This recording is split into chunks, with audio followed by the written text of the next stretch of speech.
Hello అండి, welcome back to Srikanya vlogs. ఈరోజు అయితే మనం బూందీ లడ్డు సింపుల్గా ఈజీగా ఎలా తయారు చేసుకోవాలో చూసేద్దాం. ఎవరైనా ఈజీగా చేసుకునేలా చూపిస్తున్నామండి. దానికోసం అయితే నేను ఒక కప్ అయితే శనగపిండి తీసుకున్నాము. ఒక గిన్నెలో శనగపిండి వేసేసుకొని కొన్ని వాటర్ వేసుకుంటూ అయితే తడుపుకోవాలి. ఒకేసారి వేసుకోవద్దు, ఎక్కువ వాటర్ అయిపోతే మళ్ళీ మనకి బూందీ అనేది కరెక్ట్గా రాదు.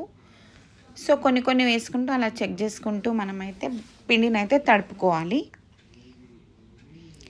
మనం పిండి తడుపుకొని పక్కన పెట్టేసుకొని ఇప్పుడు ఒక కడాయి పెట్టేసుకొని అందులో డీప్ ఫ్రైకి సరిపడా ఆయిల్ పెట్టేసుకొని మనం ఇలా చిల్లుల గంటలో మనం కొంచెం పిండి అయితే వేసుకొని అలా మెల్లమెల్లగా అంటూ ఉంటే చిన్న సైజుగా బూందీ అయితే మనకు వస్తుంది. మనం గరిట వెనకాల ఇలా రాసి చూస్తే మిక్స్ రెండు కలవకుండా ఉంటే అప్పుడు మనకి పర్ఫెక్ట్ అన్నట్టు పిండి తడపడము.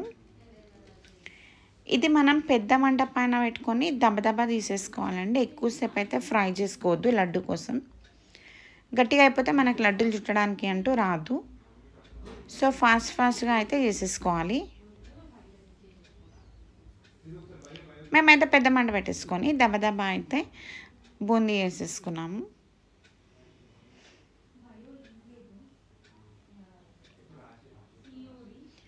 ఈ లడ్డు అయితే చాలా టేస్టీగా వచ్చింది.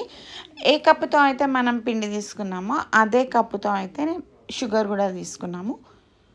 షుగర్ కొంచెం తడిసేంత వరకు వాటర్ అయితే వేసుకున్నాము. మిక్సీ జార్లో కొన్ని యాలకులు వేసుకొని కొంచెం షుగర్ వేసుకొని పౌడర్ చేసుకొని పక్కన పెట్టేసుకోవాలి. ఇప్పుడు మనం మరుగుతున్న ఈ షుగర్ పాకంలో మనం ఇందాక మిక్సీ చేసి పక్కన పెట్టుకున్న ఇలాచీ పౌడర్ కూడా వేసేసుకోవాలి. మనం చేతితో అలా చూస్తున్నప్పుడు కొంచెం దగ్గరికి వచ్చినప్పుడు ఇంకా మనకి పాకం అనేది పర్ఫెక్ట్గా అయినట్టు. నేనైతే కొంచెం జిఆర్బి నెయ్యి వేసాను. మేము అన్ని దాంట్లో అయితే జిఆర్బి నెయ్యే వాడతాము. టేస్ట్ స్మెల్ అనేది చాలా బాగుంటుంది. జిఆర్బి నెయ్యితో ఏ స్వీట్స్ చేసినా కానీ చాలా టేస్టీగా వస్తాయి. ఇప్పుడు మనం రెడీ అయిన పాకంలో బూందీ అంతా వేసుకొని కలిపి పక్కన పెట్టేసుకొని కొంచెం బూందీ మాత్రం మనం మిక్సీ జార్లో వేసుకొని మిక్సీ పట్టుకోవాలండి. అప్పుడైతే మనకి లడ్డూలు చుట్టుకోవడం ఈజీ అయిపోతుంది. నేనైతే దీంట్లో కొంచెం కాజు, బాదం, పిస్తా అయితే వేసుకున్నాను.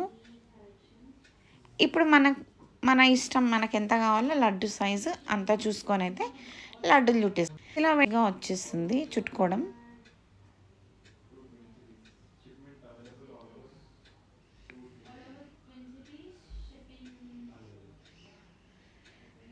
చూస్తున్నారు కదా లడ్డూలు.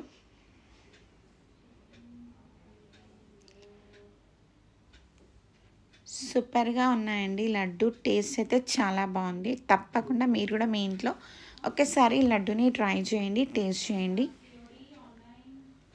మనం బయట కొనే లడ్డూల కన్నా మన ఇంట్లో మనం ప్రిపేర్ చేసుకునే లడ్డూలు అయితే సూపర్ అంటే సూపర్ టేస్ట్.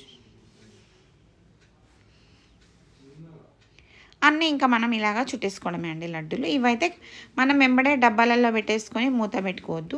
ఒక 2-3 అవర్స్ అయితే మనం ఇలా గాలికి పెట్టేసుకోవాలి. అప్పుడు టేస్టీ లడ్డూలు అయితే రెడీ.